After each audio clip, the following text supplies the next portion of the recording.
नमस्कार दोस्तों, ओम नमः शिवाय।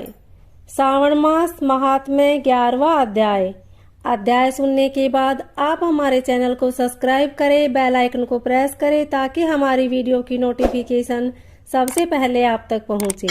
वीडियो को लाइक और शेयर जरूर करें। रोटक तथा उदुम्बर व्रत का वर्णन। संत कुमार बोले, हे देव, श्रावण मास के वारों के सभी व्रतों को मैंने आपसे सुना, किंतु आपके वचनामृत का पान करके मेरी तृप्ति नहीं हो रही है। हे प्रभु, श्रावण के समान अन्य कोई भी मास नहीं है, ऐसा मुझे प्रतीत होता है। अतः आप तिथियों का महात्म्य बताइए।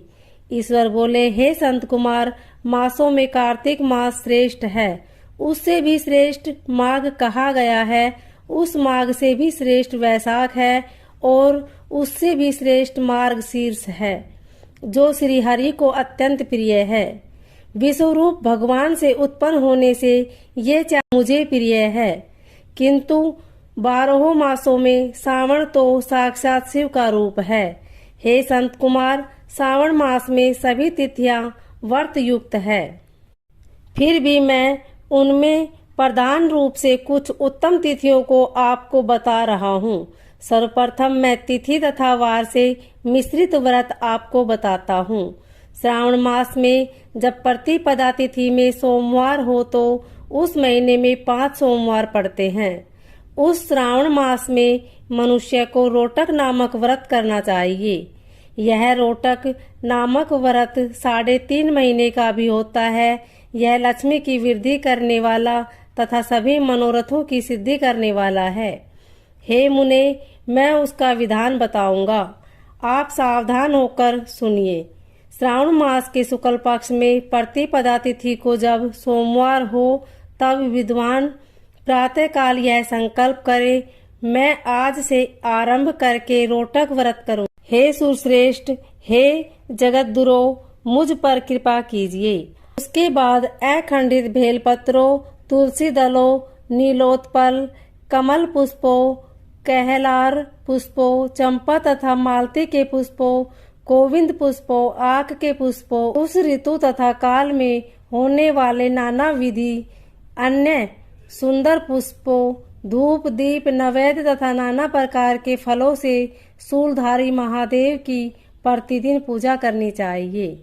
विशेष रूप से रोटकों का प्रधान नैवेद्य अर्पित करना चाहिए। पुरुष के आहार प्रमाण के समान 5 रोटक बनाने चाहिए।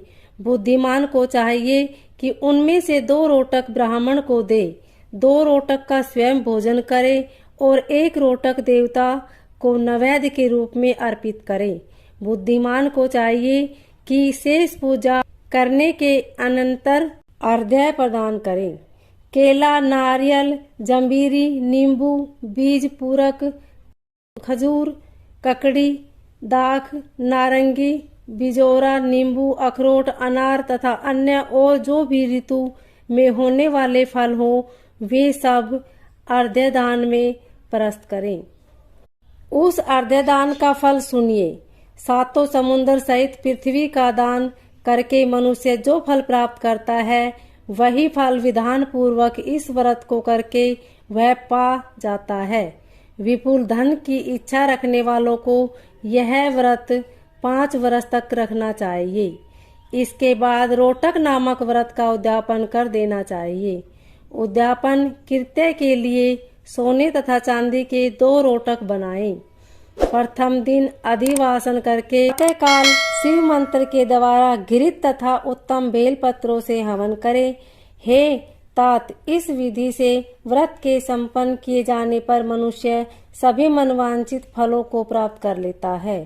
हे संत कुमार, अब मैं द्वितीय के शुभ व्रत का वर्णन करूंगा, जिसे श्रद्धा पूर्वक करके मनुष्य लक्ष्मीवान तथा पुत्रवान हो जाता है।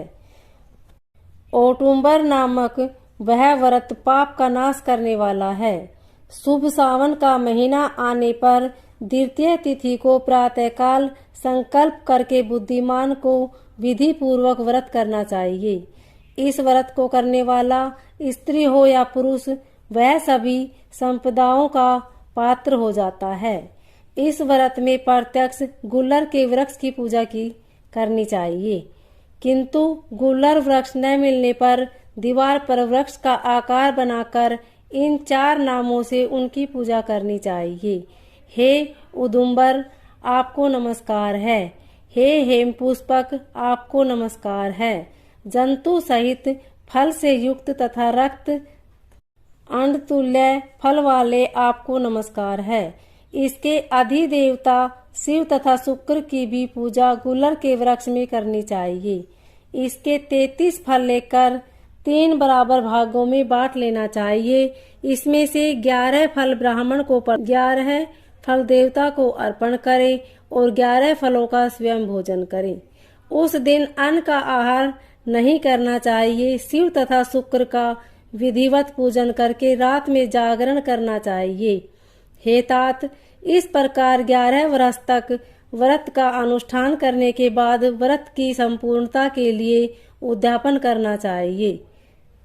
सुवर्ण में फल, पुष्प तथा पात्र सहित एक गुल्लर का वृक्ष बनाए और उसमें शिव तथा शुक्र की प्रतिमा का पूजन करें। उसके बाद प्रातः काल होम करें। गुल्लर के शुभ कोमल तथा छोटे छोटे 108 फलों से तथा गुल्लर की समिधाओं से तिल तथा घृत सहित होम करे। इस प्रकार होम कृत्य समाप्त करके आचार्य की पूजा करें। इसके बाद सामर्थ्य अनुसार 100 अन्यथा 10 ब्राह्मणों को ही भोजन कराएं। हे वत्स, इस प्रकार व्रत किए जाने पर जो फल होता है उसे सुनिए। जिस प्रकार यह गुल्लर का वृक्ष बहुत जंतु युक्त फलों वाला होता है, उसी प्रकार व्रतकर्ता भी अनेक पुत्रों वाला होता है और उनके वंश की वृद्धि होती है। यह व्रत करने वाला सुवर्ण में पुष्पों से युक्त वृक्ष की भांति लक्ष्मीप्रद हो जाता है। हे संत कुमार, आज तक मैंने किसी को भी यह व्रत नहीं बताया था। गोपनीय से गोपनीय इस व्रत को समक्ष कहा है। इसके विषय में संशय नहीं करना चाहिए और भक्ति पूर्वक इस व्रत का आचरण करना चाहिए। इस प्रकार श्री स्कंद पुराण के अंतर्गत ईश्वर सनत कुमार संवाद में श्रावण मास महात्म्य में प्रति पदरोटक व्रत द्वितीय योटुम्बर व्रत कथन नामक 11वां अध्याय पूर्ण हुआ। ओम नमः शिवाय।